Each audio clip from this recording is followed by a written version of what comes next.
लोनावला की खूबसूरत पहाड़ियों के बीच बसा राजकिरण होटल बाहर से जितना साधारण दिखता है, उसके अंदर का राज उतना ही खौफनाक है। भारत की सबसे डरावनी जगहों में इसका नाम बड़े अक्षरों में लिया जाता है। लोग कहते हैं कि यहाँ के एक खास कमरे में रूहों का बसेरा है। ये कमरा रिसेप्शन के ठीक पीछे ग्राउंड फ्लोर के एक अंधेरे कोने में स्थित है, जहाँ कदम रखते ही रूह कांप जाती है। जो लोग इस कमरे में रात गुजारने की हिम्मत कर चुके हैं, उनकी कहानियां किसी के भी पसीने छुड़ाने के लिए काफी हैं। कई मेहमानों ने बताया है कि जब वे गहरी नींद में होते थे तो अचानक उनकी चादर कोई जोर से खींचने लगता था।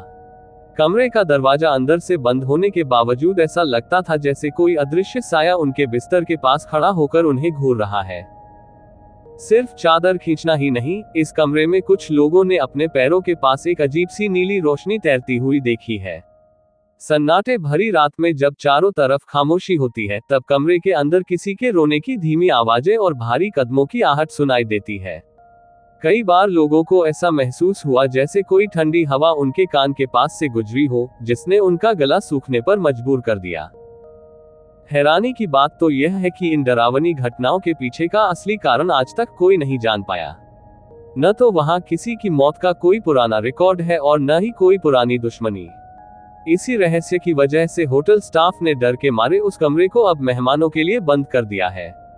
लोग मानते हैं कि वहां कुछ ऐसा है जिसे विज्ञान भी नहीं समझ सका और जिसे शब्दों में बयान करना नामुमकिन है।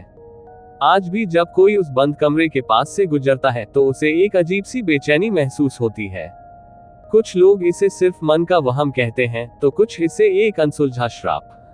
सच्चाई चाहे जो भी हो, पर उस कमरे का सन्नाटा चीख चीख कर कहता है कि दुनिया में कुछ ताकतें ऐसी भी हैं जिनसे दूर रहना ही बेहतर है।